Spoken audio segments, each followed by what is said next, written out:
chères sœurs, chers frères de notre merveilleuse planète Terre, lumière pour toi. J'espère que vous allez toutes et tous lumineusement, c'est-à-dire que la lumière vous accompagne dans votre cœur. On va attendre que tout le monde se connecte. Et voilà, dites-moi comme d'habitude si le son est correct. Mettez-moi un petit pouce en l'air, un soleil, une lune, ce que vous voulez, un drapeau de la France juste qui me montre que le son et l'image sont corrects pour vous, sachant que j'ai mis un petit fond de musique, donc voilà, que ce soit bien orienté. Bonsoir à tous, salut à tous. Merci Virginie pour l'emoji de Saturne. Ça tombe bien puisque Saturne, la planète donc du Verseau, mais aussi du Capricorne, c'est la planète de la structure, de la loi. Donc c'est ce qui structure en France le gouvernement. Un gouvernement dans un pays représente ou est représenté en astrologie par l'énergie du Capricorne et ou de Saturne. Entre autres, c'est une forme de pouvoir. Le pouvoir en astrologie, c'est... Alors je vais laisser les adeptes d'astrologie répondre. Quelle autre planète ou énergie représente le pouvoir ? Alors, si vous me voyez bouger, souvent c'est parce que j'essaie de trouver une position confortable pour ma jambe. Ok, alors, merci à chacun et chacune pour votre présence ce soir. Vous avez vu que voilà, le thème de ce live est en lien avec la symbolique, à la fois, on va dire, dans un langage à peu près décodé et en même temps astrologique, des élections. Et vous voyez que dans l'intitulé du live, élection, je l'ai mis en 2 mots, exprès. J'avais déjà commencé à semer une conscience de ce que représente une élection au live de pleine lune de la semaine dernière, si je me souviens bien.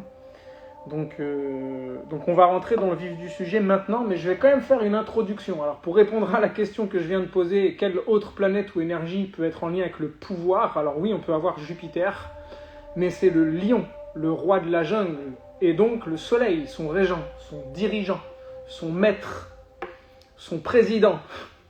On pourrait parler comme ça maintenant. Quel est le président de l'énergie lion, soleil ? Quel est le président de l'énergie Uranus, de l'énergie Verseau, Uranus ?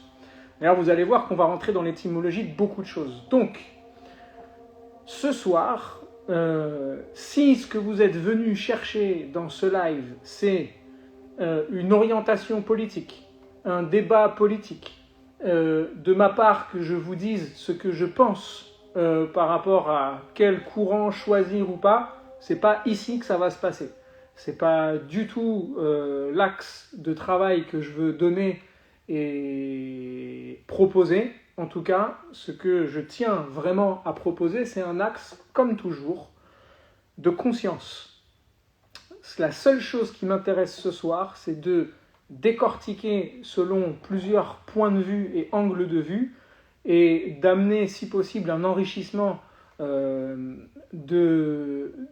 on va dire, de la réalité qu'on est en train de vivre en ce moment, et au niveau mondial et au niveau français. Et les deux sont plutôt interconnectés. Donc, cette introduction-là, elle est super importante parce que je ne veux pas de débat politique ici, etc. La politique telle qu'elle est proposée socialement ne m'intéresse pas comme sujet en tant que tel. Elle m'intéresse dans une version que je vais apporter là ce soir, mais pas autrement. Voilà. Alors, quand on parle d'une élection, une élection présidentielle, ou quand on veut parler de politique et mettre ça en lien avec l'astrologie, attention, parce que l'astrologie, encore une fois, c'est pas genre le chaudron magique à travers lequel on va voir l'avenir et tout comprendre et tout décoder. je considère que les astrologues qui jouent à ça nuisent à l'astrologie en fait. Parce que c'est pas parce que vous savez décoder le langage ou prétendre comprendre, on va dire, une partie du langage du ciel, que le langage symbolique du ciel, que on peut prédire qui va remporter une élection présidentielle ou quelle orientation va prendre un pays. L'astrologie n'explique pas tout. Alors oui, évidemment que une fois que quelque chose est passé, qu'un événement est passé, c'est facile de dire « Ah bah, c'était écrit dans les astres ça, voilà, on voit la configuration qui en parle. » Bah oui, évidemment. Derrière, c'est facile de le dire. Mais même moi, je le vois, c'est facile, une fois qu'un événement est passé, de pouvoir trouver quelle symbolique parlait de cet événement avant qu'il arrive. Seulement, c'est comme si je prenais une personne et que je disais ok, bah là, cette personne-là, voilà, vu son énergie, etc., il y a de fortes chances que dans sa vie, elle prenne telle ou telle direction. Et alors, on peut se tromper ou pas. Si on se trompe, on se dira « Ah bah ouais, franchement, vu comme la personne elle était, c'était sûr qu'elle aille dans ce chemin-là. » Ou si on a vu juste « Ah, je l'avais prédit. » Donc c'est la même chose avec l'astrologie. C'est juste la vibration du ciel, mais on va dire que les possibilités, les potentiels que la traduction nous offre, c'est-à-dire les potentiels chemins que ça peut prendre, il y en a des millions, si ce n'est pas plus. Donc, évidemment qu'on peut être aligné à une ambiance du moment, mais ça ne peut pas tout orienter et expliquer. Et ça, c'est super important, parce que c'est pas parce qu'on est astrologue ou qu'on lit le ciel que on est dans une toute puissance, quoi. L'autre problématique qu'on a par rapport à parler de politique ou d'élection présidentielle, puisque c'est le cas du moment, là, au moment où je fais ce live, pour lier l'astrologie à ça, c'est que il faudrait prendre le thème, déjà il faudrait prendre le thème des candidats. Donc voilà, il faudrait prendre le thème du président actuel et de l'autre qui est en face. Et ça, moi, déjà j'ai du mal. Parce que rentrer dans le thème astral d'une personne, c'est pénétrer vraiment sa structure énergétique, c'est rentrer dans son intime. Et je ne le fais pas avec les personnes qui viennent à moi pour des séances astrologiques. Ça veut dire que s'il y a quelqu'un qui vient et me dit « Ah, tu pourrais regarder le thème de un pote ou mon conjoint ou ma conjointe », je dis non si je n'ai pas l'autorisation de la personne en question. Une personne responsable, hein, c'est-à-dire qui a atteint un âge de maturité dans laquelle elle fait ses choix en conscience. Donc je dis non. Donc pourquoi, sous prétexte que quelqu'un est une personnalité publique, je m'octroierai le droit d'entrer dans son thème et puis de fouiller dedans. Alors je l'ai fait, et puis j'en ai pris conscience il n'y a pas longtemps, je me dis mais attends, mais pourquoi en fait je le fais pas pour des personnes lambda, et même si les politiques, les personnalités publiques, les célébrités, quelles qu'elles soient, on a leur thème accessible sur internet juste en tapant leur nom, moi j'aimerais pas personnellement qu'on aille chercher mon thème et qu'on fouille dedans et que ça m'intéresse, j'aimerais pas. Sans mon autorisation, je considère que c'est rentrer dans quelque chose qui est pas éthique en fait. Donc voilà, mais ceci dit, ils sont accessibles. Je connais les grandes lignes, on va dire, des thèmes, mais je n'ai pas visité dans le détail. Donc il faudrait le thème des candidats. Voilà, des candidats qui sont prétendants au trône. Et c'est le cas de le dire. Il faudrait aussi regarder le thème de la 5e République. On est bien dans la 5e République. Donc il faudrait prendre la date du début de la 5e République et sortir le thème de la République dans laquelle on est. Et regarder le thème de la 5e République, en quoi il fait écho aux prétendants au trône et à l'énergie du moment. Et c'est même pas tout, quoi. Je veux dire, on pourrait continuer longtemps comme ça. Donc vous voyez toutes les données astrologiques qu'il faudrait véritablement rassembler pour pouvoir être dans une recherche cohérente et consciente. Sinon, on tire à vue, quoi. Et puis on est branché à une énergie, on va faire du ressenti, mais c'est vraiment très pointilleux, l'astrologie véritable, très pointilleux. La seule conscience qui est capable de rassembler toutes ces données et d'en faire une cohérence consciente, c'est l'intelligence universelle. Donc, je ne prétends pas être l'intelligence universelle, donc ce soir, je ne vais pas commencer à dire c'est un tel ou un tel qui va gagner ou remporter la place sur le trône. Ok, ça c'était la deuxième introduction. Maintenant, on va un peu plus loin par rapport au sujet. Ici, on va parler de politique. Ok, politique, c'est important, je ne sais pas si vous vous intéressez à l'étymologie, mais c'est super important l'étymologie, parce que on pense notre réalité avec des mots ou des images, et cette réalité qu'on pense avec des mots ou des images, forcément, elle est, on va dire, relativement plus ou moins puissante en fonction de notre enrichissement au niveau de notre vocabulaire. Ça veut dire plus j'ai un champ lexical, donc de mots vaste, plus je peux penser avec des mots et comprendre la structure de ma réalité avec mon intellect en tout cas. Et vu que l'univers est mental, première loi du Kybalion, c'est important de comprendre l'univers qui nous entoure et la façon dont on le met en mots. Et le verbe, vous pouvez aller voir dans les traditions que le verbe, c'est ce qui était au départ, même si je pense que c'était la pensée, mais bon. Donc quand on parle d'étymologie, quand on va parler de compréhension, il y a un mot qui est très important en anglais, il y a un mot que j'aime beaucoup en anglais, qui est comprendre justement. Comprendre en anglais, on dit bien understand. Donc to stand under. Stand under, c'est se tenir debout, stand up, stand under, en dessous de quelque chose. Quand on veut vraiment comprendre quelque chose, il y a à aller en dessous de la structure et regarder la façon dont elle est construite. C'est quoi la voûte, c'est quoi les piliers qui la soutiennent. Et une fois que vous avez réussi à vous stand under la structure, là vous pouvez dire ok, j'ai commencé à comprendre. Mais si je reste à l'extérieur de la cathédrale, j'aurais beau dire ce que je veux, je pourrais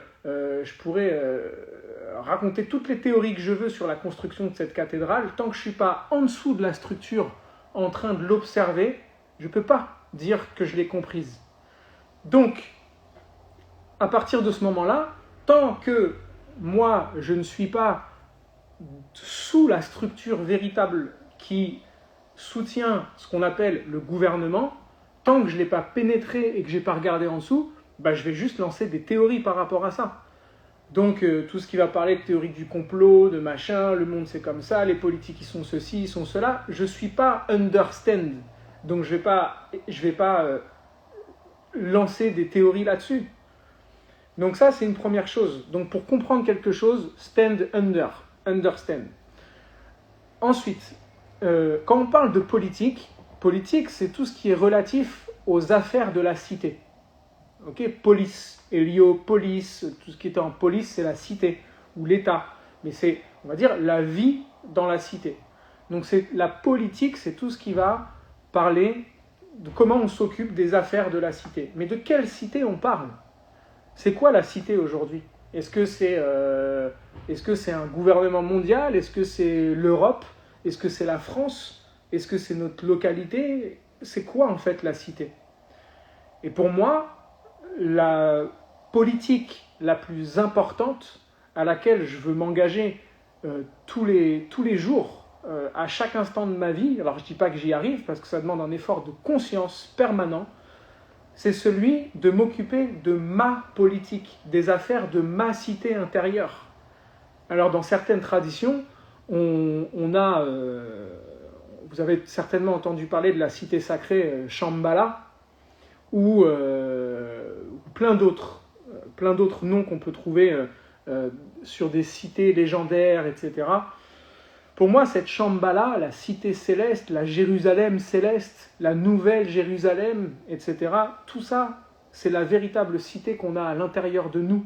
C'est en toi, c'est en moi, etc. Et l'info, elle est là, en fait. C'est que la véritable politique, c'est celle qui s'occupe des affaires de la cité. C'est-à-dire, plutôt que de vouloir m'occuper Je ne dis pas que c'est ce qu'il faut pas le faire. Hein. Là, je vous le dis encore une fois, ce soir, je ne suis pas en train de vous dire faites ceci ou faites pas cela. Je mets juste de la conscience dans ce que représente vibratoirement, et on va y venir de plus en plus en profondeur, de ce que représente vibratoirement les actes quotidiens qu'on fait, et surtout des actes collectifs aussi puissants que celui d'un vote pour une présidentielle. Donc la politique, j'aime penser que pour moi, ce n'est pas une affaire qui a lieu tous les 5 ans, ou qui a lieu à chaque fois qu'il y a un bulletin de vote à mettre dans une urne, mais que c'est une affaire surtout de moi à moi dans mon monde intérieur. Et si on est tous d'accord depuis des décennies, là, au moins, avec le grand mouvement New Age et de développement personnel pour dire que le monde extérieur n'est qu'un reflet de mon monde intérieur, alors si on est tous d'accord là-dessus, on ne peut pas aller jeter la pierre à l'extérieur en disant « oui, lui c'est un bâtard parce qu'il ne gouverne pas bien et machin et ceci et cela ». Il y a cette réalité-là, mais c'est une projection collective de ce que nous on est à l'intérieur. D'où cette phrase un peu clash qu'on se prend en pleine face, qui est qu'on a les politiques qu'on mérite. Mais ça ne veut pas dire que c'est une punition.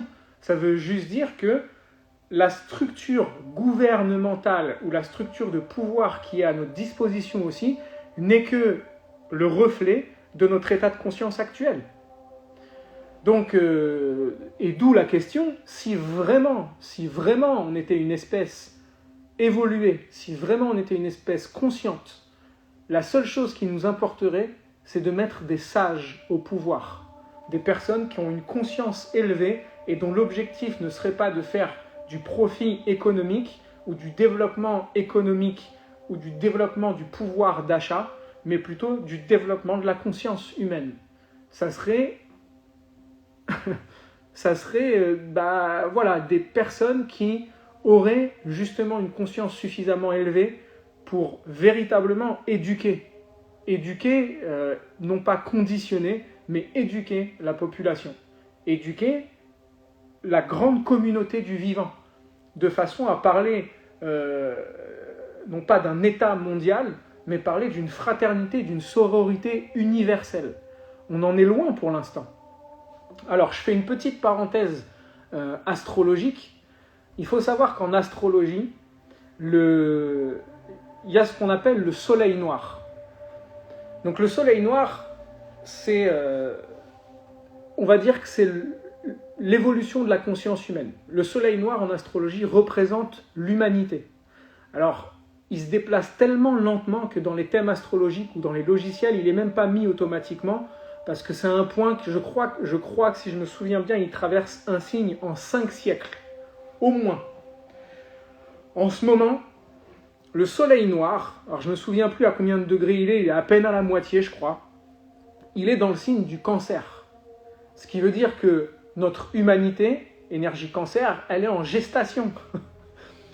On est juste, notre humanité telle qu'on la connaît aujourd'hui, elle est en gestation. Elle est encore dans le ventre de la matrice. Et à quoi est-ce qu'elle aspire ? À accoucher. Donc viendra un moment où on aura la responsabilité, tout comme le bébé, il ne peut pas rester dans le ventre de la mère pendant 3 ans, le gars. Même s'il kiffe, il est bien, tranquille, il n'y a pas de responsabilité. J'élis un gouvernement qui va prendre les décisions à ma place. Comme ça, à chaque fois que je ne réalise pas ma vie telle que je voudrais la réaliser, je vais jeter la pierre sur le gouvernement. Alors, pareil, ça peut titiller des égos, mais peu importe. L'enfant, quand il est dans le ventre de la mère, arrivé à un moment, au bout de 9 mois, il va falloir qu'il sorte. De toute façon, il ne tiendra plus. Donc, il va falloir sortir et prendre la responsabilité de son incarnation, l'enfant. Nous, dans l'image, notre humanité, c'est un peu la même chose. On est en gestation et il va falloir prendre la responsabilité à un moment d'accoucher de notre conscience au niveau collectif. Et donc, tout ce qui se passe en ce moment, mais en fait, c'est une opportunité majeure d'évoluer en conscience. Donc, si on avait véritablement une conscience ou d'une humanité consciente, on aurait des dirigeants, j'aime pas le mot, mais il il faut que je l'adapte au système du moment, qui ne veulent pas endormir la masse pour mieux régner et mieux contrôler, mais on aurait justement des personnes à la conscience élevée qui chercheraient à élever justement la conscience de la masse. Et dans les arts martiaux, on a un précepte, vous voyez, je vous accueille au dojo là, au Katana Dojo à Paris, et on a un précepte dans les arts martiaux qui dit « entraide et prospérité mutuelle ». On ne dit pas, les arts martiaux, c'est pas vrai, hein, c'est pas défonce ton ennemi et chacun pour sa gueule. C'est pas la loi du talion, quoi. C'est entraide et prospérité mutuelle dans un dojo traditionnel. Donc, entraide et prospérité mutuelle, ça veut dire quoi? Ça veut dire que moi, j'arrive dans mon groupe, au dojo, et regardez la métaphore par rapport à notre système. J'arrive au dojo, et si mon unique objectif, c'est de faire du profit, et de profiter et d'utiliser les autres pour moi, avoir plus de pouvoir, eh ben, je vais arriver et puis je vais utiliser l'autre pour me battre et puis le soumettre, gagner et faire gonfler mon ego, avoir de la domination sur eux, puis à un moment, je suis tellement meilleur dans mon groupe qu'ils vont commencer à me craindre.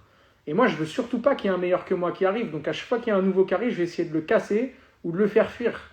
Et là, on rentre dans des enjeux de pouvoir. J'exagère le truc à fond. Entraide et prospérité mutuelle, ça dit l'inverse. Ça dit, j'arrive dans le dojo, mon niveau, il est tel qu'il est, et quand je vais combattre ou travailler techniquement avec un partenaire, si son niveau, il est en dessous du mien, moi je suis ici, le sien, il est là, je vais le faire, je vais venir à son niveau et je vais l'emmener au maximum de ce que je peux l'emmener. Sauf que lui, quand il va partir de l'autre côté avec un nouveau partenaire, et il va le tirer vers le haut, ça se trouve, ce partenaire-là, il détient une clé qui, moi, m'intéresse dans ma progression. Et donc, lui, il va me faire progresser. Et moi, après, je vais aller faire progresser un autre. Et mutuellement, vu qu'on s'augmente notre niveau, et ben en fait, tout le niveau du dojo augmente. Et c'est exactement ce qui se passe. Au dojo, je le vois ici depuis plusieurs années. Depuis tout petit, je vois que dans un dojo, si on s'entraide, en fait, on y gagne sur tous les plans. Donc ça, c'est l'entraide et la prospérité mutuelle. Un dernier mot sur lequel je voudrais aussi faire une forme d'étymologie, c'est le mot démocratie.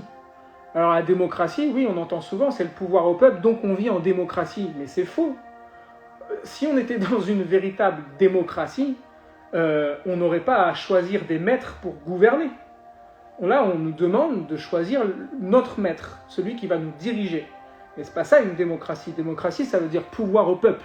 Je suis pas certain, aujourd'hui, avec une humanité en gestation et qui n'est pas dans la très grande majorité, et je m'inclus dedans, tiens, je vais utiliser un mot exprès, initié, initié aux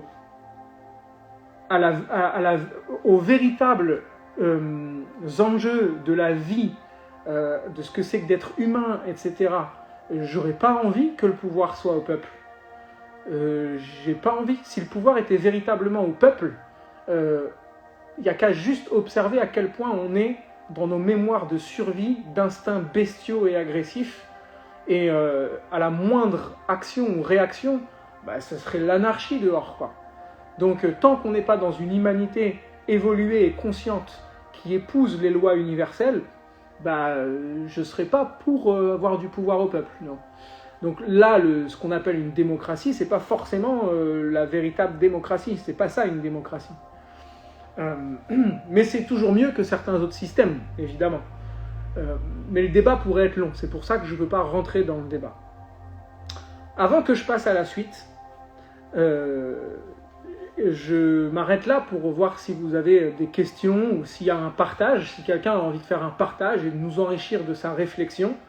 C'est le moment. Ce soir, c'est là pour mettre de la conscience et on va avancer vers plus en plus de conscience pour understand, pour les nouveaux arrivants du live, les enjeux de ce que représente une élection. Je vous garde le meilleur pour la fin. Donc s'il y a des questions, n'hésitez pas, là c'est un premier set, premier round, c'est un premier tour.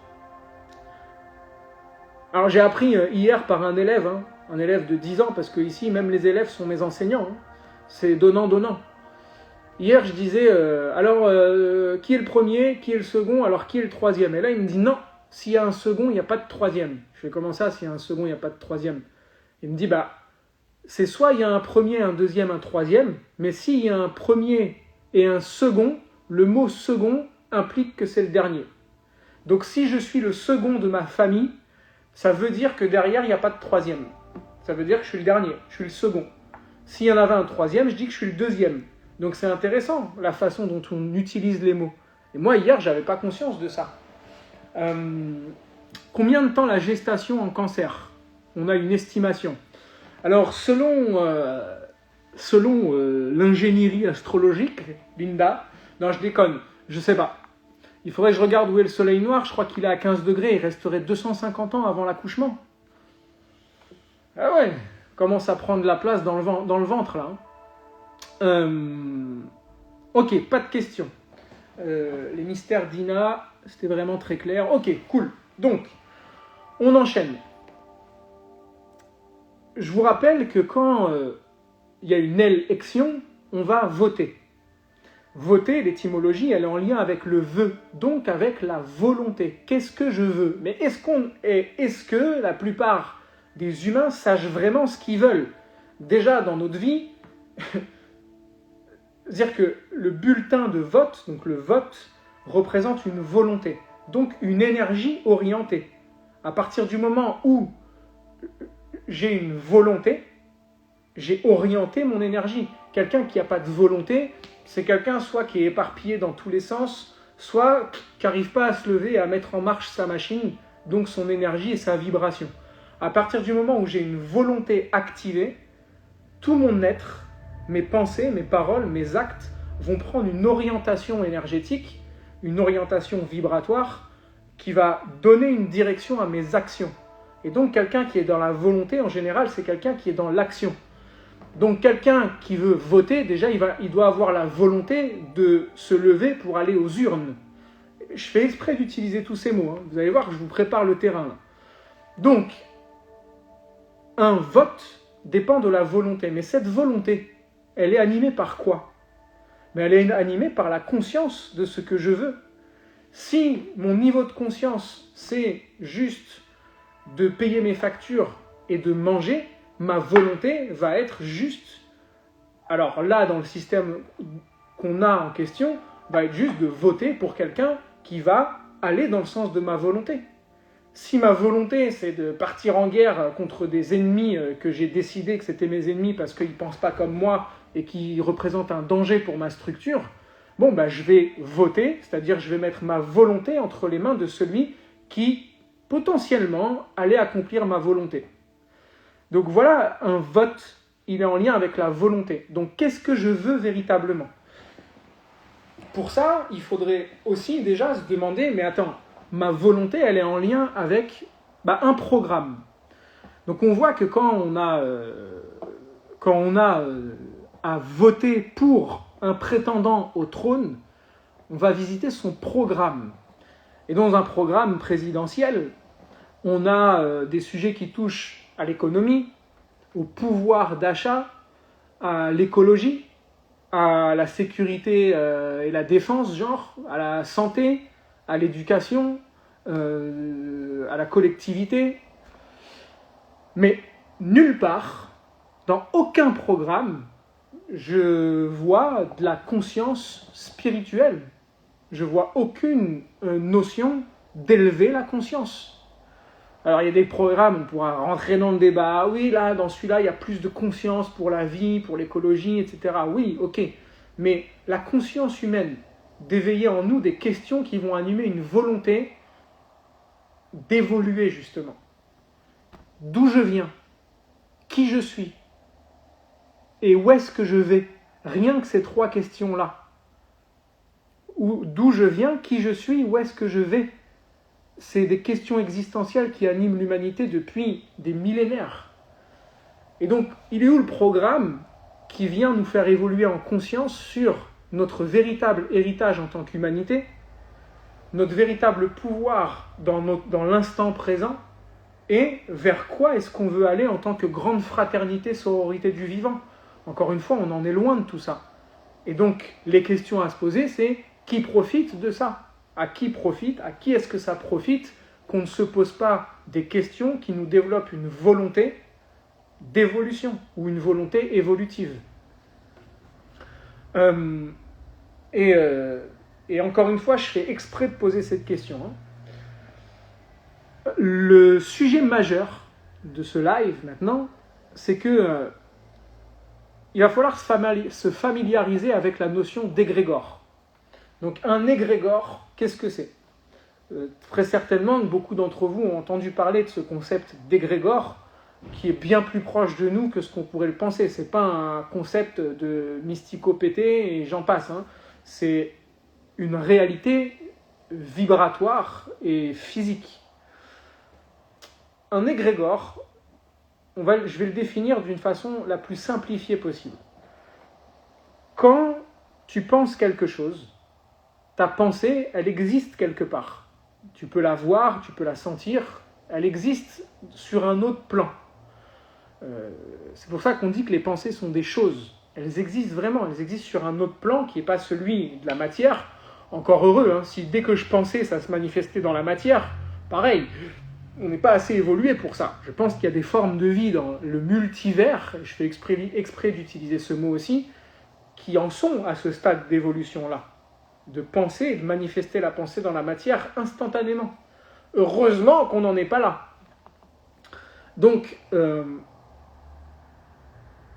quand tu penses à quelque chose, tu vas créer une forme pensée. C'est-à-dire que cette pensée, elle devient vivante, elle existe, elle a son autonomie propre.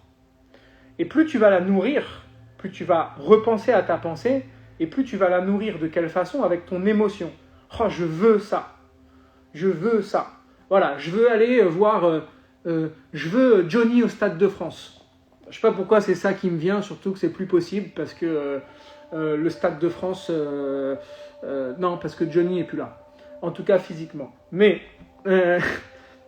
genre, je veux aller voir Johnny au Stade de France. C'est qu'une pensée. Mais dès que je m'y perçois, waouh, j'y mets une énergie, et puis... oh, je suis tellement fan de Johnny que je veux aller le voir. Et je nourris cette pensée. Et cette pensée, elle grossit, elle grossit, elle grossit. Et quand je me lève le matin, au bout d'un moment, j'y ai tellement pensé tous les jours que c'est elle qui vient me chercher, à me dire « Hé, on va aller voir Johnny !» Du coup, elle me nourrit, je la nourris, etc. Sauf que, dans la rue derrière, il y a mon voisin que je connais pas. Et lui aussi, il a envie d'aller voir Johnny, le mec. Et il fait la même chose que moi. Donc, en fait, ces deux formes pensées qui ont toutes les deux envie d'aller voir Johnny, elles vibrent sur la même fréquence. Et donc, elles vont se synchroniser. Sauf que dans 3 rues et 3 villes derrière et 58 pays, il y a des milliers de personnes qui ont envie d'aller voir Johnny au Stade de France.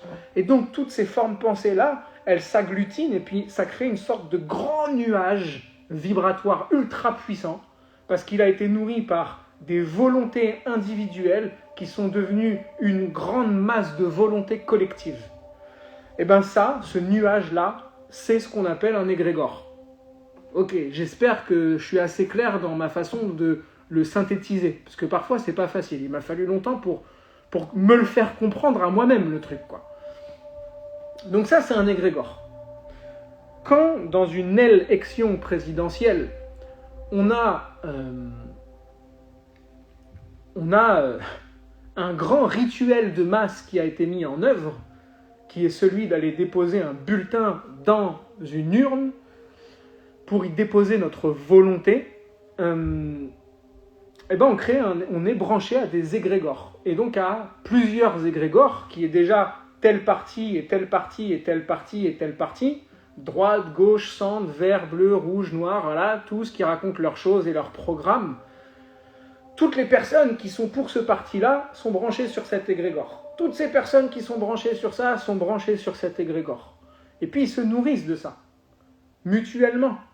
Tellement que, regardez un match de foot, les supporters du PSG, l'égrégore qui est là depuis des décennies et des décennies, qui vient déjà, eux, leur prendre leur énergie et les amener dans l'énergie du grand nuage du PSG, et inversement, eux le nourrissent aussi.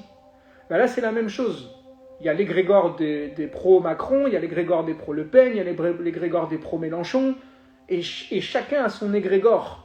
Et donc, il y a un phénomène de masse, on est porté par un courant d'énergie qui nous dépasse, mais qui nous transcende, parce que comme nous, en tant qu'individus, on est branché sur cette fréquence vibratoire-là, puisque c'est celle qui nous anime, et ben du coup, on se branche à cet égrégore et on est en joie, et puis on est porté là-dedans.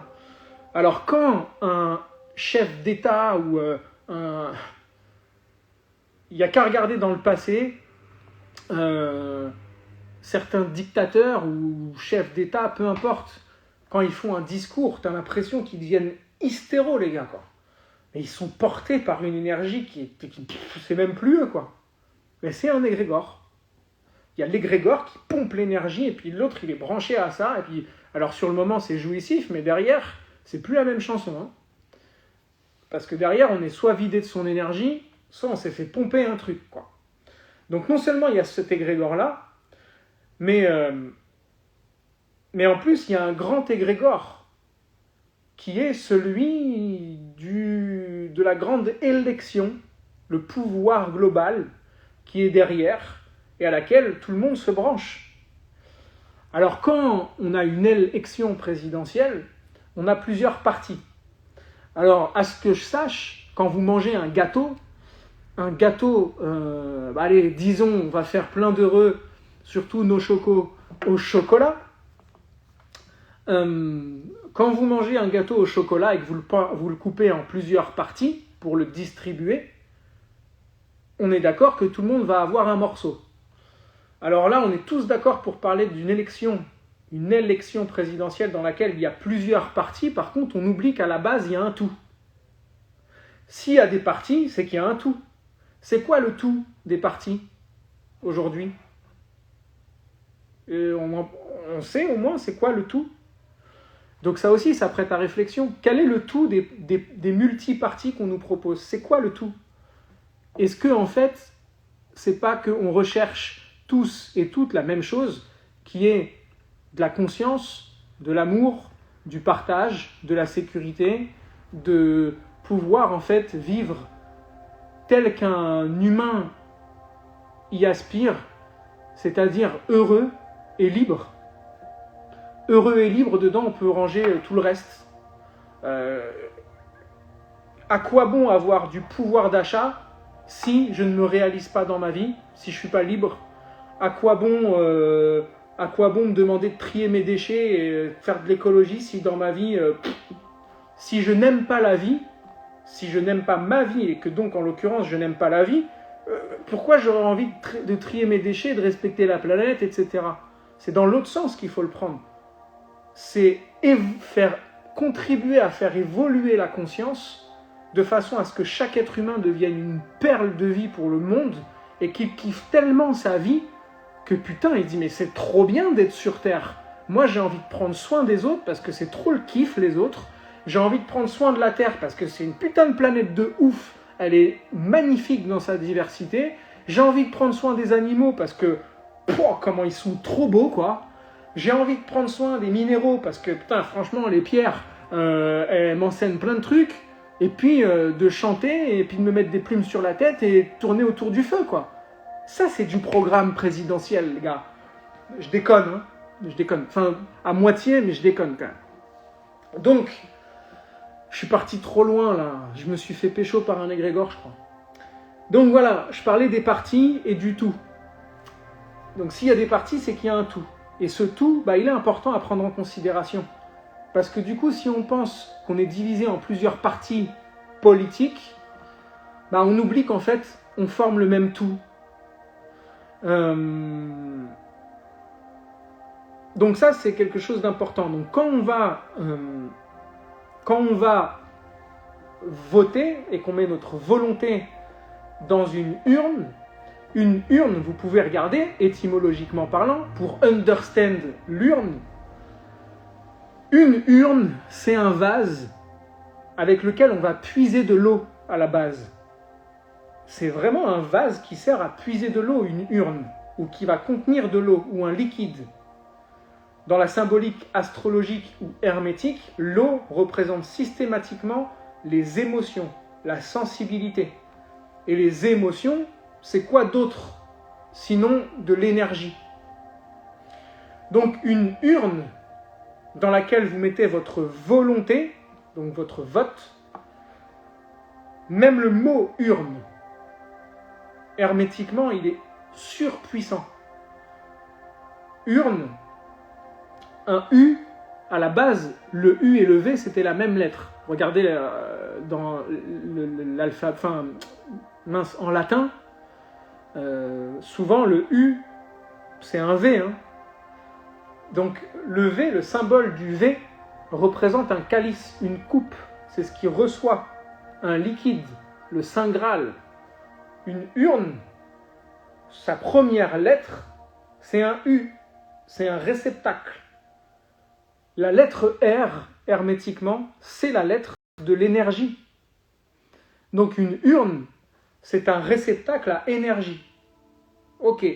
Donc quand je place ma volonté, mon vote, dans une urne, je viens remplir cette urne de mon énergie, ma sensibilité dans cette urne. Sauf que cette urne, à la fin de la journée, elle est remplie de toutes les volontés de tous les individus et de toute leur sensibilité. Donc toutes les urnes qui ont collecté les votes ou les bulletins de vote, sachant qu'un bulletin, ça vient du mot bulle, qui veut dire, qui est aussi quelque chose qui est, une bulle, c'est un seau, étymologiquement, un seau, c'est pas un seau d'eau, hein, c'est le seau qu'on met sur une enveloppe pour la sceller. Ça, c'est ce qu'on pouvait dire aussi une bulle. Donc quand on veut mettre un bulletin de vote dans une urne, on vient sceller notre volonté dans un réceptacle à énergie. Vous voyez, je vous donne juste un autre décodage de la réalité. Mais quand on met ça, on vient nourrir un immense égrégore, mais qui vient nous aussi se nourrir de nous. Et là, je ne suis pas en train de vous dire, il ne faut pas aller voter, etc. Loin de là. Mais je ne vous dis pas non plus, il faut y aller. Je m'en fous. Vous faites ce que vous voulez, moi. C'est pas mon histoire. Je vous dis juste, voilà ce qui, en conscience, c'est quoi la conscience avec laquelle vous allez voter, ou pas, ou peut-être, ou on s'en fout. Mais en tout cas, quelle conscience on y met. Moi, que j'y aille ou que j'y aille pas, j'ai conscience aujourd'hui, j'ai étudié mon sujet, j'ai conscience que voilà ce que ça représente de mettre ma volonté scellée au sein d'un réceptacle à mon énergie qui va être capté par le grand prétendant, c'est-à-dire celui qui siégera sur le trône et qui va être au service d'un pouvoir bien plus grand que lui derrière. Donc vous voyez que ça va loin, le concept d'égrégore. Est-ce que vous avez des questions par rapport à tout ça ou des commentaires, hein? N'hésitez pas à mettre vos commentaires ou à poser vos questions, c'est le moment. Je fais une autre pause avant d'aller plus en profondeur et vers la conclusion aussi de ce à quoi j'aspirais ce soir. C'était le sujet le plus important, l'égrégore. Hein.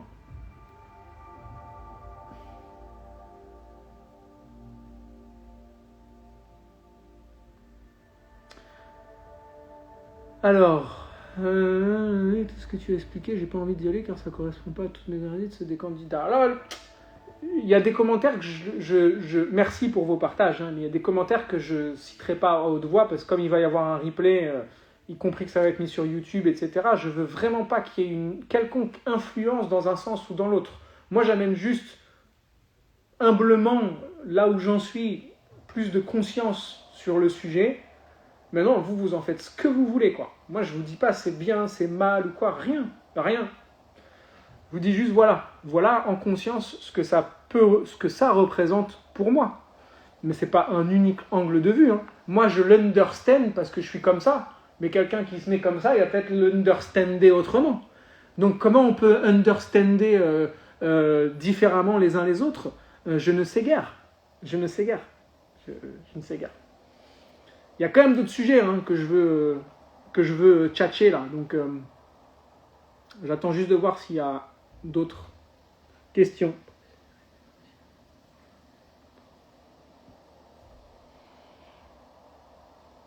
Alors, astrologiquement, qu'est-ce qui se passe en ce moment? Je vais y venir. C'est vraiment là sur la fin de la structuration de mon live.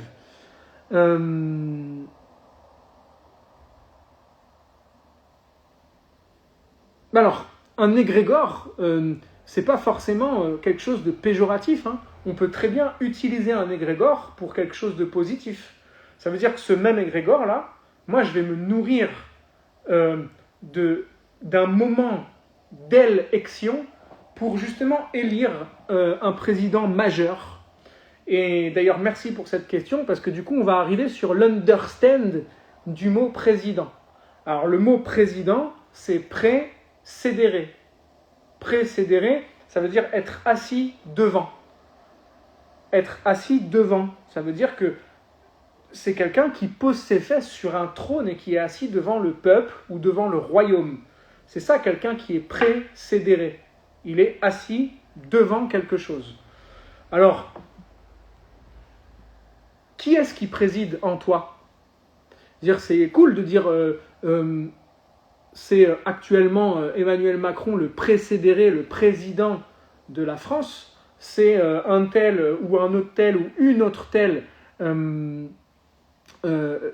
précédéré, donc celui ou celle qui est posé sur le trône de ce royaume, de ce gouvernement. Mais il y a une question majeure, moi, qui m'intéresse. Qui préside au trône de ton être? Qui? Est-ce que c'est l'égrégore d'un gouvernement? Est-ce que c'est l'égrégore d'une religion? Je ne juge pas. Hein. Est-ce que c'est l'égrégore d'une croyance quelle qu'elle soit? Est-ce que c'est l'égrégore de ta famille? Est-ce que c'est l'égrégore de tes croyances limitées? Qui préside en toi? Est-ce que c'est tes petites voix intérieures? Est-ce que c'est tes émotions qui président en toi? Et toutes les réponses sont valables. Hein. Moi, ce que je propose juste, c'est de mettre de la conscience dedans. Si on a des précédérés, ce qui est en haut est comme ce qui est en bas. Donc, si on a un président au niveau des nations, ça veut dire qu'il y a très certainement un précédéré, quelqu'un sur le trône du monde, mais ça veut dire aussi qu'il y a quelqu'un sur le trône de l'univers dans lequel on vit. Mais si on va dans l'autre sens, au niveau du microcosme, ça veut dire qu'on a un précédéré en nous. Ce qui est en haut est comme ce qui est en bas. Donc, est-ce que c'est mes pensées qui président au trône de mon être? Qui est-ce que je fais précédérer au trône de mon quotidien? Qui ou quoi? Qu'est-ce qui préside en moi à chaque instant, chaque jour de ma vie, et non pas une fois tous les 5 ans? En quoi je prends la responsabilité consciente de mettre sur le trône de mon être et de ma conscience une énergie, une vibration, chaque jour, à chaque instant.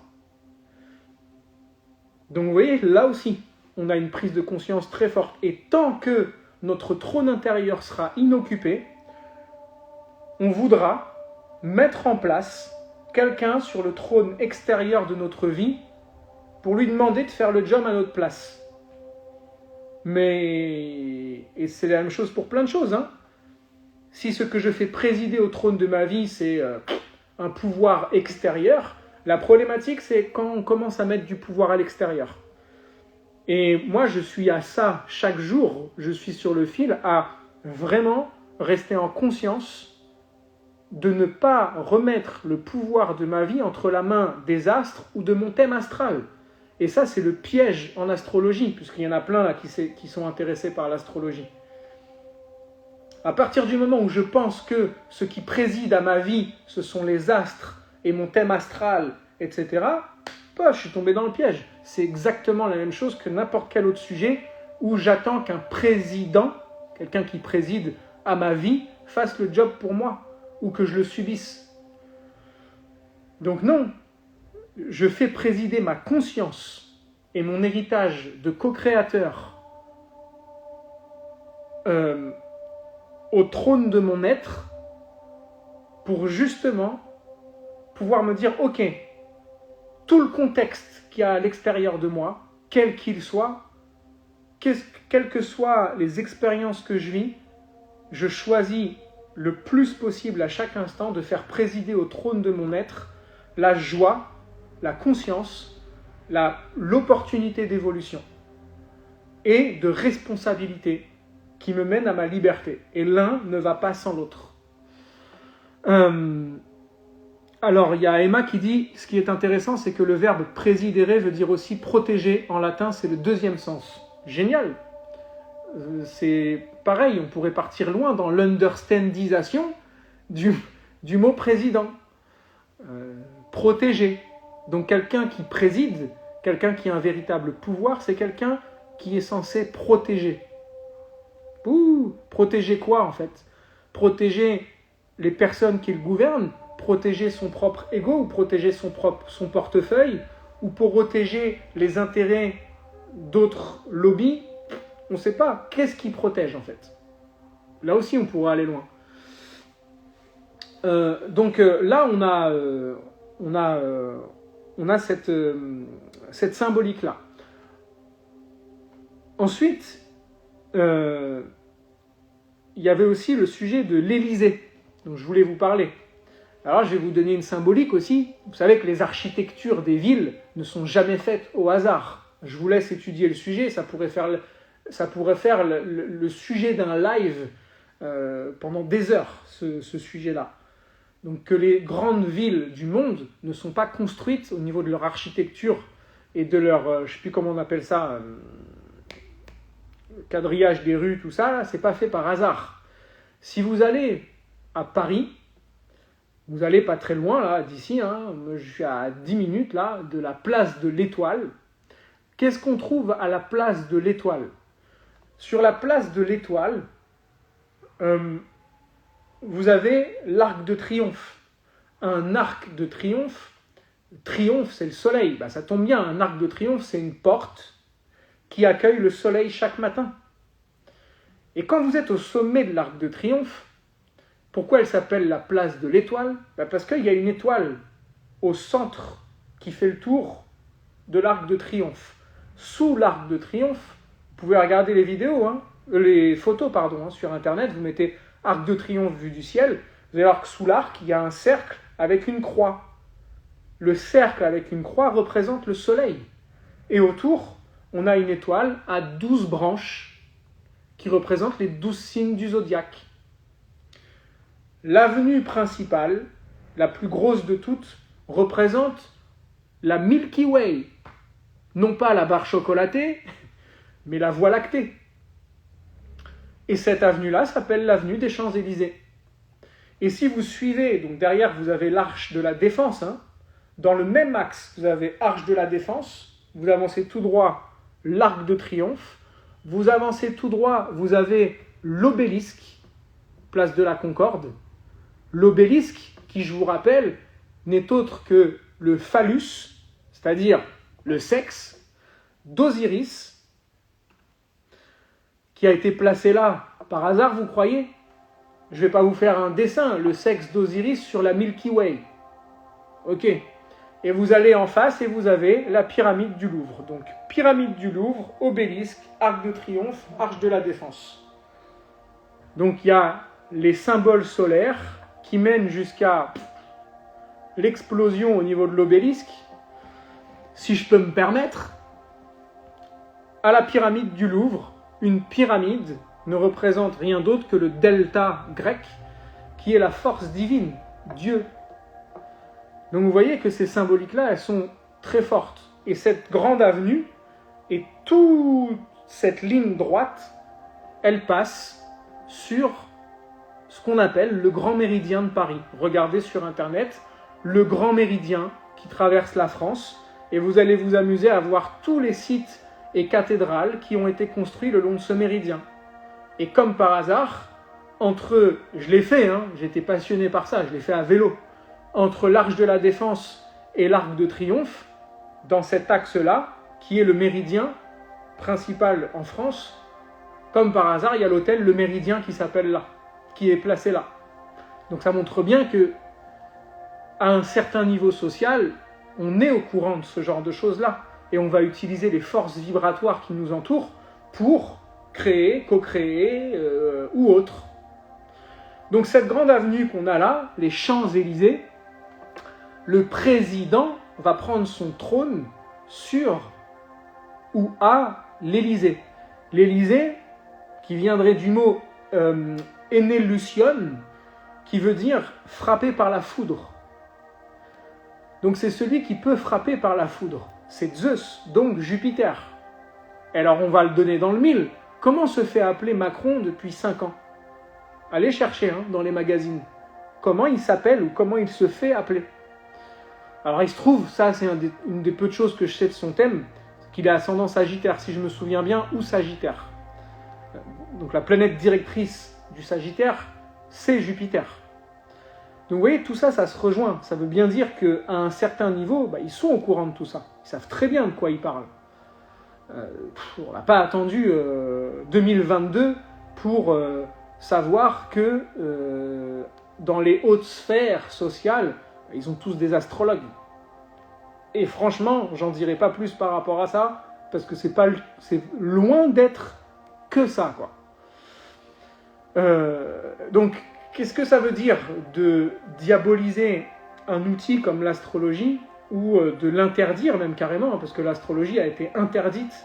Je crois que c'était sous Morin de Villefranche qui a tellement foutu le bordel que Louis XIV il s'est dit ok, fuck l'astrologie, moi je la vire de l'Académie des sciences. C'était à peu près on dit 1666, ça a vraisemblablement été plus tard, mais en tout cas c'est au XVIIe siècle que l'astrologie a été gertée. Mais tant mieux, parce que ça lui a permis d'évoluer dans les profondeurs en attendant son grand retour qui est arrivé maintenant. Pas avec moi, avec l'ère du Verseau. Loin de moi l'idée que je suis l'ère du Verseau. Je me suis incarné dedans parce que c'était cool, mais voilà. Donc pourquoi je disais tout ça? Parce que déjà j'avais envie, et en plus parce que voilà, je vous parlais de l'avenue des Champs-Élysées, l'Élysée et Jupiter et tout ça. Donc, vous voyez, tout ça, c'est pas par hasard. Il y a Zeus, qui c'est Zeus, Jupiter? C'est le président en chef de l'Olympe. Donc, vous voyez qu'on nourrit vraiment un pouvoir. C'est important au sein de l'ère du Verseau.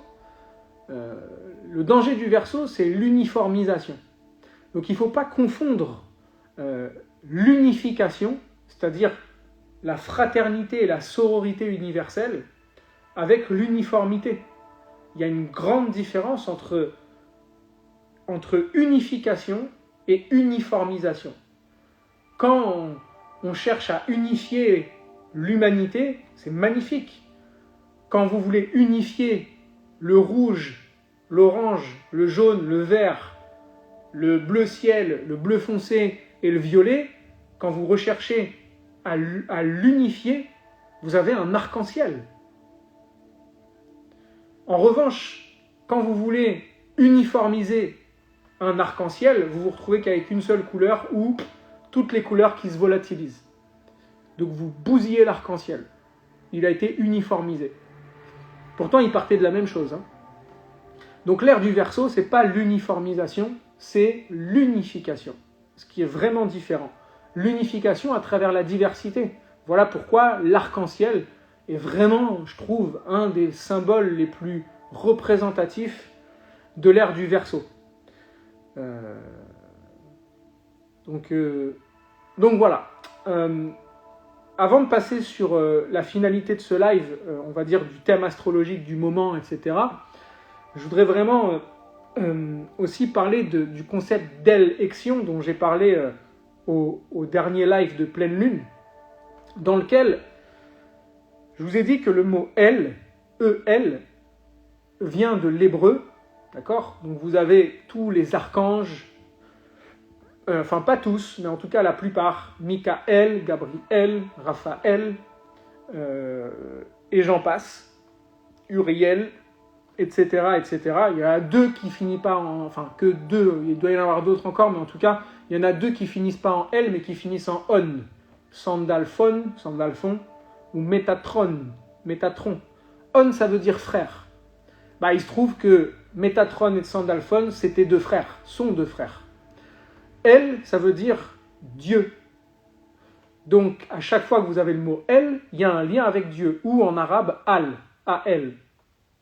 Donc quand vous faites une aile-ection et que vous êtes des ailes-ecteurs, en fait, il y a quelque chose qui va choisir Dieu, va choisir son Dieu.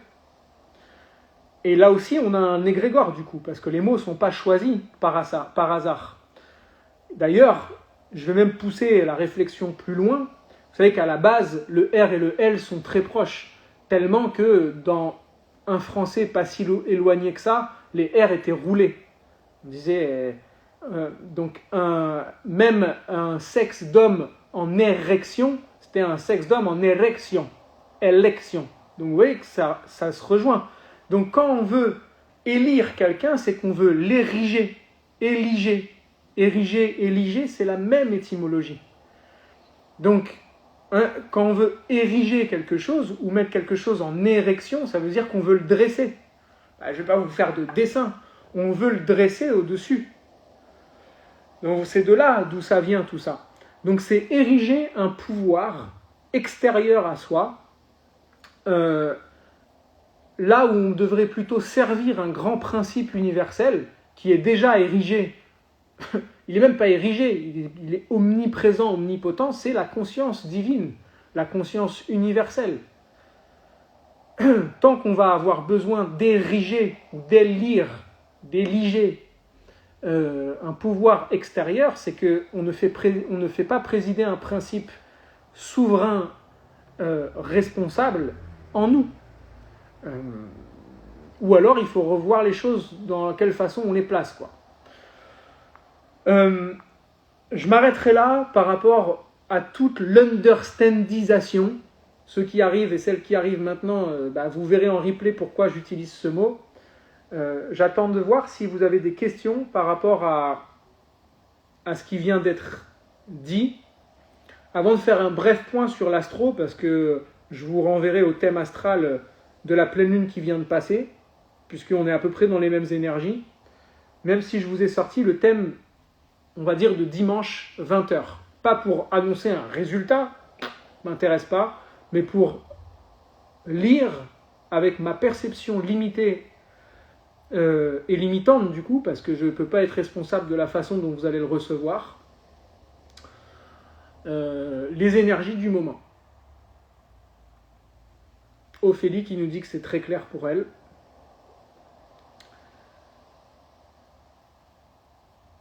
Eh bien, avec plaisir.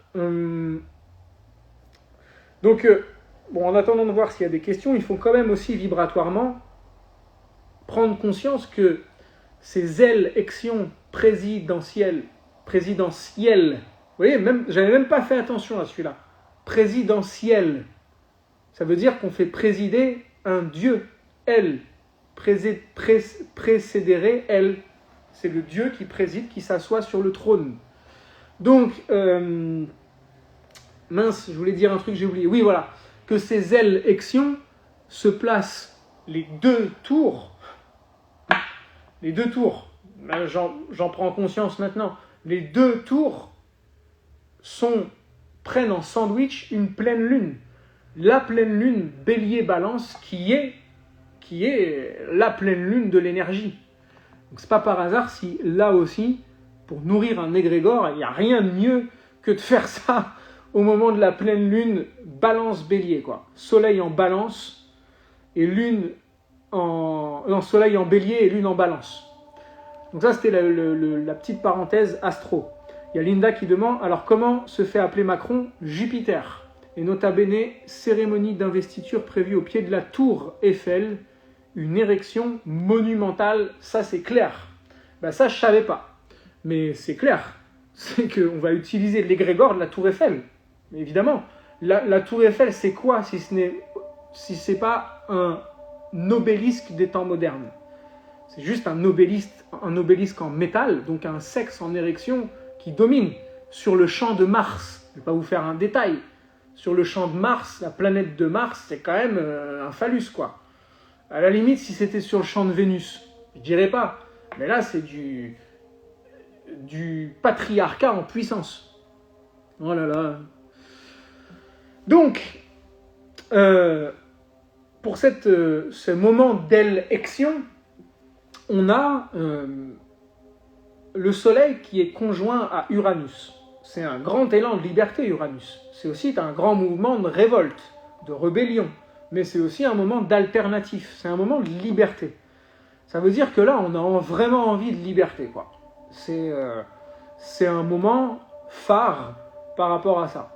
Ensuite, par rapport à tout le langage hermétique qui vous a été donné pour understander en conscience les choix que vous allez faire, quels qu'ils soient, et encore une fois, ce n'est pas mon problème, c'est juste que vous le fassiez en conscience. Moi, j'aime juste qu'on choisisse en conscience les choses et qu'on sache qu'est-ce qu'on nourrit. Donc là, Uranus, c'est vraiment la planète de la lumière, qui est collée à quoi? Au Soleil, la planète de la lumière. Donc les deux planètes de la lumière sont conjointes entre elles au moment de ces élections. Donc c'est le moment, je vous propose vraiment, en plus ou en parallèle de vos choix, ça c'est votre business, mais ce que je vous propose pour mettre de la conscience, c'est de profiter de ce grand trait égrégore du moment où on va ériger un pouvoir, de l'ériger en nous. Quel est le pouvoir intérieur que je vais ériger au trône de ma présidence intérieure? Et il se trouve qu'on se retrouve avec un amas d'énergie énorme, surpuissant dans le monde des poissons. Jupiter, Neptune qui sont conjoints, Vénus qui est exaltée, c'est-à-dire encore mieux que chez elle, et Mars. Ces 4 planètes-là se trouvent dans le signe des poissons. C'est vraiment le moment de mettre de l'amour. Ça fait très bateau de dire ça. Ça peut même faire un peu vintage, parce que c'est vrai qu'il y a un gars, il y a 2000 ans, qui est passé par là et qui a dit genre, aimez-vous les uns les autres, tout ça. Mais bon, le problème, c'est qu'on l'a pas trop écouté. N'empêche qu'on y est, on a une empreinte vibratoire ultra christique, et là, je fais direct, je coupe l'herbe sous le pied, de genre, je suis dans un mouvement chrétien, machin, rien à voir, je ne parle pas de religion, je parle de vibration christique qui peut-être même n'a pas forcément que à voir avec Jésus. Allez fouiller du côté de Marie-Madeleine, ah mince, j'ai dit le truc, pas grave. Mais en tout cas, c'est une vibration christique, forte, puissance, qui amène justement à de la conscience. Et à une forme aussi de mise en avant du pouvoir de l'âme, de faire présider au trône de notre être la volonté, notre vote, rappelez-vous, vote, volonté, de l'âme. Tous les jours, quelle est la volonté de l'âme que je suis et que je fais dominer? Ça veut dire que je prends le contrôle sur mon royaume afin que mes pensées, mes émotions, mes actions, mes paroles soient les serviteurs ou plutôt les co-créateurs et co-créatrices de l'énergie christique, c'est-à-dire l'étincelle divine que j'ai fait présider au trône de mon être. C'est un excellent moment pour utiliser cet égrégore pour faire ça. Et on se trouve avec la Lune en Verseau. Alors là aussi, il y a un besoin de liberté, sauf que là-dedans, il y a Saturne, la planète de la restriction et de la limitation et du pouvoir, qui vient neutraliser la Lune. C'est-à-dire la planète du Capricorne et la planète du Cancer se retrouvent conjointes. Qu'est-ce que ça veut dire tout ça? Ça peut vouloir dire plein de choses. Moi, ce qui m'intéresse, c'est comment moi je vais l'utiliser. Ça veut dire comment chacun d'entre vous et d'entre nous pouvons l'utiliser. Saturne, Lune, c'est vraiment le moment de structurer l'âme, de donner une structure, Saturne, à l'âme, au monde de l'âme. Eh ben, c'est bien ça pour ériger un pouvoir intérieur, c'est-à-dire responsable. C'est plutôt cool, je trouve. Donc, on a cette symbolique-là, on a Pluton qui se retrouve au carré, c'est-à-dire en situation de défi ou de conflit avec le Soleil. Oui, il peut y avoir une énergie refoulée qui s'apprête à remonter, qui a envie de se libérer, mais il y a, on va dire, une forme de pouvoir qui veut la maintenir enfermée. Alors, il faut voir qu'est-ce qui va sortir de tout ça.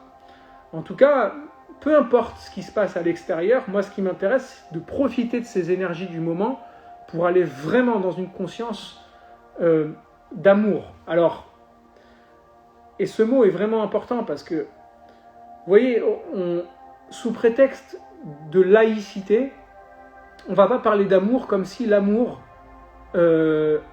était monopolisé par les religions. Je ne vois pas pourquoi, en fait. Par contre, parler de haine, de colère et autres, pas de problème. Mais l'énergie d'amour, il n'y a aucun programme qui a parlé d'amour. Aucun. C'est dommage. Pourquoi? Parce que ça rime avec secte. Mais il y a un problème là-dedans. Qui profite de ça? Pourquoi dès qu'on parle d'amour, il y a de la secte qui est dans les parages ou de la religion? Plutôt que de parler de laïcité, ça serait bien qu'on commence à parler de spiritualité, tout simplement. Et je voudrais terminer, vraiment conclure dans ce concept d'understandisation, de stand under la structure pour la comprendre, parler d'une conspiration, parce qu'il y a le pro-gouvernement et puis la structure dans laquelle on est, etc. Et puis il y a aussi tous ceux qui ne veulent pas de tout ça parce qu'il y a une conspiration, etc. Et donc eux, ils veulent le pouvoir et en fait on nous manipule et tout. Mais même le concept de conspiration de ce point de vue-là, c'est encore mettre le pouvoir entre les mains d'un pouvoir extérieur. C'est encore faire présider en moi le fait que de toute façon il y a un pouvoir extérieur sombre qui manipule tout ça, donc voilà. Mais c'est la même chose. Mais en fait, la plus grande de toutes les conspirations, mais vraiment, la plus grande de toutes les conspirations, c'est celle qui se joue à l'intérieur de toi à chaque instant. À chaque fois que tes pensées te manipulent, que tes instincts agressifs te manipulent, que tes pensées te manipulent, que tes croyances limitantes, que les schémas familiaux, les conditionnements, tout ça te limite, t'oriente, te maintient emprisonné dans une matrice mentale que tu t'es créée. Et bien c'est là en fait où il y a la plus grande de toutes les conspirations qui se jouent. Et déjouer cette conspiration, c'est se dire ok stop là, pouf, qu'est-ce que je fais présider au trône de mon être? Et à chaque fois que quelqu'un se considère éveillé, voilà, ça c'était la grande phrase des dernières années là, on va se réunir entre éveillés pour trouver des solutions. Mais en fait, tu dors. On n'est pas des éveillés. Il n'y a pas, en fait, ça n'existe pas. On est en train de s'éveiller au maximum, et puis tu t'éveilles au maximum de ce que tu peux dans un instant T, dans ce qui t'est donné, de là où tu es. Mais l'éveil que tu vis de l'instant n'est que l'endormissement de l'éveil que tu auras demain potentiellement. À partir du moment où je dis « je suis éveillé », ça veut dire que j'ai plus à me réveiller. Quand je suis réveillé, j'ai pas à me réveiller de mon réveil. Donc ça veut bien dire qu'il y a un problème. À partir du moment où je considère que je suis réveillé, je vais plus chercher à me réveiller puisque je crois que je suis réveillé. Par contre, si en étant réveillé, là, voilà, je vois des trucs, tout ça, j'ai ma plante là, je suis dans mon dojo, mais que je commence à me dire, attends, en fait, si ça se trouve, je le sais pas, mais j'ai pas conscience de certaines choses. Tiens, il y a des gens qui parlent dans la rue. Tiens, j'avais pas entendu ça, j'avais pas pris conscience de ça. J'étais encore en train de dormir à la réalité des gens qui sont à l'extérieur. Je me croyais tout seul dans mon univers qu'est le dojo.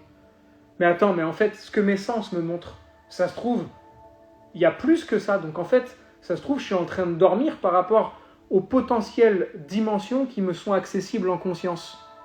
Donc en fait, l'éveil, il n'est jamais terminé. Donc déjà, on n'est que éveillé à la mesure de notre endormissement. Voilà. Et rappelez-vous vraiment que dans tout ça, là, on a la plus majestueuse, la plus magnifique, la plus bienveillante de toutes les conspirations qui existent. C'est la grande conspiration de l'univers. Et ça veut dire que tout ce qui se passe sur cette terre, tout ce qui est là, fait partie de la grande conspiration divine et là je ne parle pas de religion ou quoi que ce soit, qui fait que tout ce qu'on a traversé, aussi difficile que ça ait pu être, tout ça fait partie d'un grand ordre qui est là aussi pour nous permettre d'accoucher à nous-mêmes en tant qu'humanité. Hashtag pour les nouveaux arrivants, le soleil noir dans le signe du cancer, qui nous montre que l'humanité est en gestation. Donc pour pouvoir accoucher, il faut bien qu'il y ait des contractions. Donc il fallait au moins, socialement, un problème civilisatoire tel que celui qu'on a traversé, qui, je pense, est pas si désastreux par rapport à ce que d'autres humanités ont pu vivre dans un lointain passé.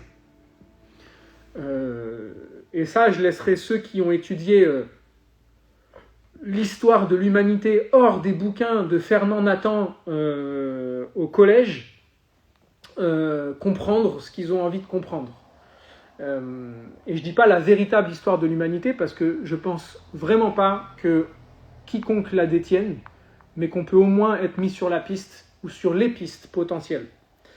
Donc la grande conspiration universelle, c'est là où on voit que l'univers il est holistique et que tout ce qui se passe, c'est pour révéler ou réveiller un potentiel en nous d'évolution et surtout de conscience.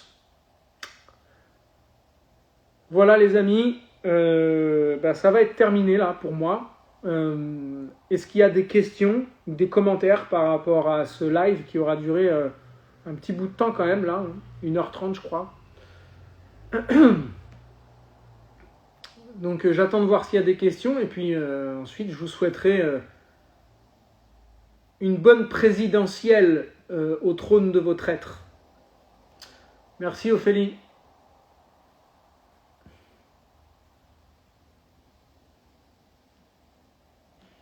Avec plaisir Virginie, Sarah, Linda, Marlène.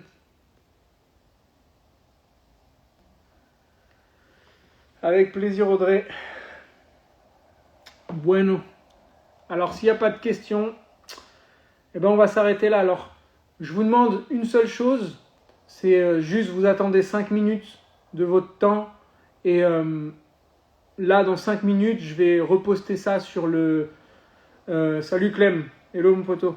Je vais reposter ça sur le mur là d'ici même pas 5 minutes, 2 minutes. Et juste s'il vous plaît, mettez un commentaire, même si c'est un merci ou peu importe. Ça va permettre de dynamiser la vidéo.